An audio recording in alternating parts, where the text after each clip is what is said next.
Assalamualaikum warahmatullahi wabarakatuh. Kepada yang terhormat, Bapak Muhammad Agus Prayitno MPD, selaku dosen pengampu mata kuliah Psikologi Pendidikan, serta teman-teman pendidikan Kimia 6B yang berbahagia. Di sini kami dari kelompok 13 akan menjelaskan mengenai perkembangan moral dan spiritual. Kami dari kelompok 13 yang beranggotakan Herwinda Bintika Azah dengan NIM 19080760034, Isna Hayu Nur Latifah dengan NIM 19080760064, dan Rika Nur Laila dengan NIM 19080760065.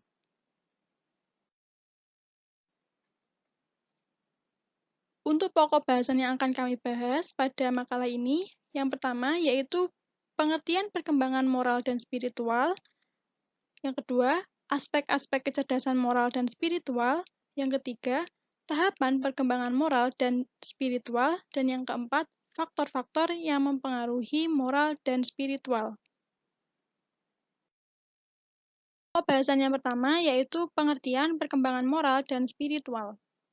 Moral berasal dari bahasa Latin yaitu mos moris yang artinya adat, istiadat, kebiasaan, cara, tingkah laku, dan kelakuan, atau mores yang artinya adat istiadat, kelakuan, tabiat, watak, dan akhlak.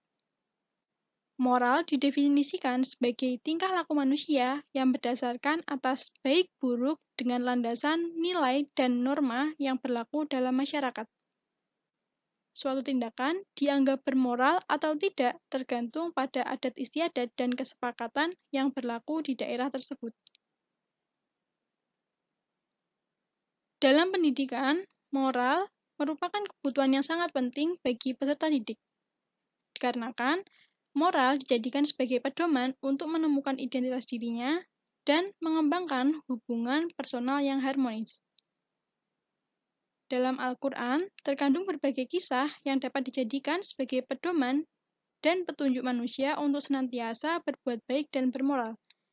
Contohnya dalam Quran Surat Al-Luqman ayat 17, yang artinya, "Wahai anakku, laksanakanlah sholat dan suruhlah manusia berbuat yang makruf dan cegahlah mereka dari yang munkar dan bersabarlah terhadap apa yang menimpamu.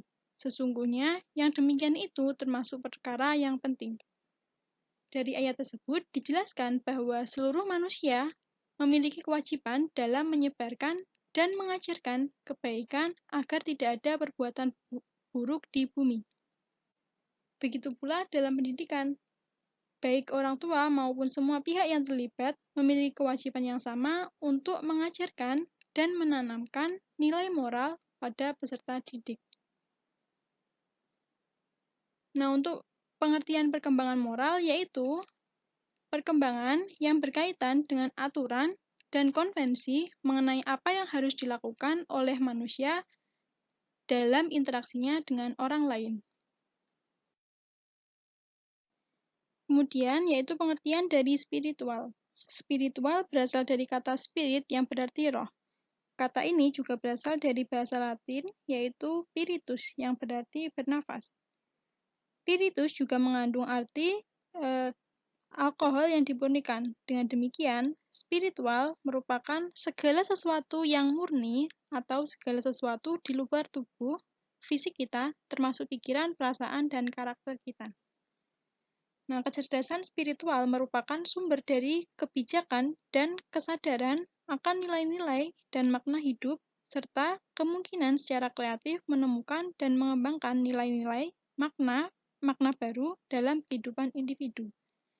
Kecerdasan spiritual juga mampu menumbuhkan kesadaran bahwa manusia memiliki kebebasan untuk mengembangkan diri secara bertanggung jawab dan mampu memiliki wawasan mengenai kehidupan serta kemungkinan menciptakan secara kreatif karya-karya yang baru.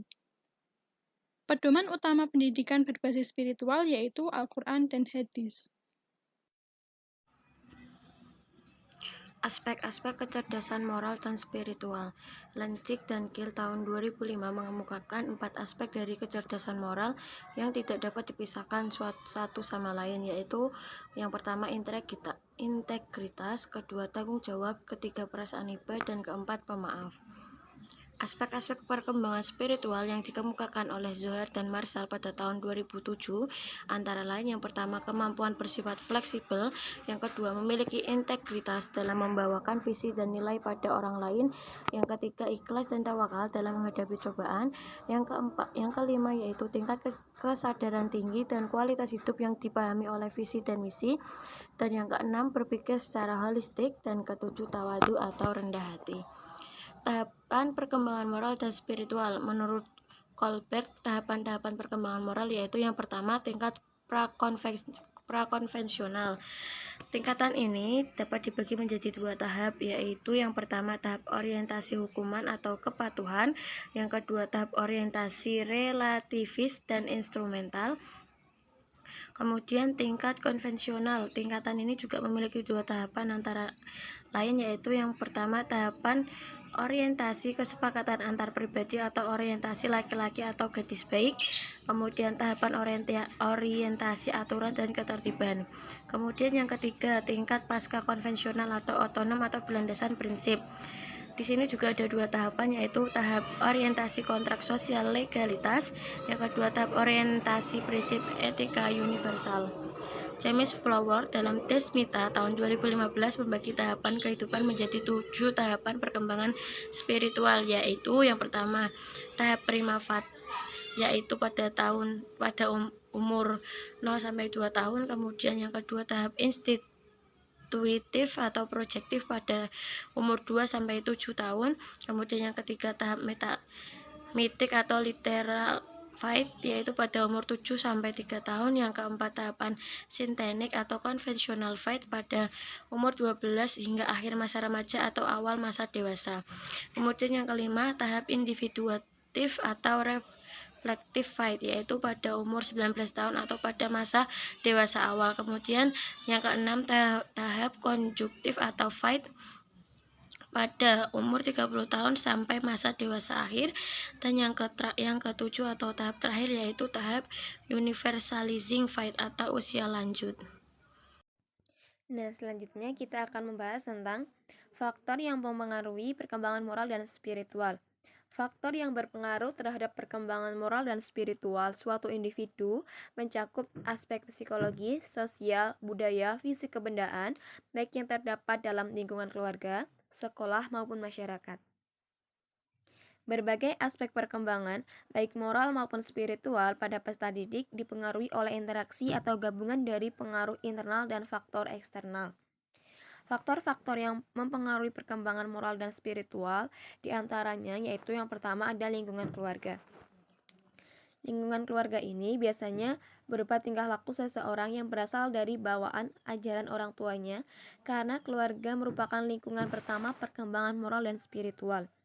Orang-orang yang tidak memiliki hubungan yang harmonis dengan orang tuanya di masa kecil, kemungkinan besar mereka tidak mampu mengembangkan spiregonya, sehingga mereka bisa menjadi orang yang sering melakukan pelanggaran norma. Yang kedua yaitu adalah faktor lingkungan sekolah. Dengan adanya bimbingan guru di sekolah, anak-anak mempelajari nilai-nilai norma yang berlaku di masyarakat, sehingga mereka juga dapat menentukan mana tindakan yang baik dan mana yang tidak baik. Anak-anak cenderung menjadikan guru sebagai panutan dalam bertingkah laku. Oleh karena itu, seorang guru itu harus memiliki moral yang baik. Seperti katanya, guru itu adalah digugu dan ditiru. Jadi, guru itu harus memiliki akhlak yang baik. Kemudian yang ketiga itu adalah faktor pergaulan. Pada masa remaja, biasanya seorang selalu ingin mencoba suatu hal yang baru, dan selalu ada rasa tidak enak apabila menolak ajakan teman. Bahkan terkadang seorang teman juga bisa dijadikan panutan baginya. Jika teman pergaulannya itu mengajak ke hal yang negatif, maka kemungkinan seorang juga ikut terjerumus ke dalam hal yang negatif. Kemudian yang keempat itu adalah lingkungan masyarakat, faktor lingkungan masyarakat. Nah, baik buruknya moral dan spiritual juga dipengaruhi oleh lingkungan masyarakat. Tingkah laku yang terkendali disebabkan oleh adanya kontrol dari masyarakat itu sendiri yang mempunyai sanksi-sanksi tersendiri untuk pelanggar-pelanggarnya. Yang kelima adalah faktor genetis atau hereditas. Hereditas diartikan sebagai totalitas karakteristik individu yang diwariskan oleh orang tua kepada anak, atau segala potensi, baik fisik maupun psikis, yang dimiliki individu sejak masa konsepsi atau pertumbuhan ovum oleh sperma, sehingga atau sebagai pewarisan dari pihak orang tua melalui gen-gennya. Sifat-sifat orang tua baik bapak atau ibu itu sangat berpengaruh atau mempengaruhi dalam pewarisan sifat yang dimiliki oleh seorang anak. Kemudian yang keenam itu ada tingkat penalaran.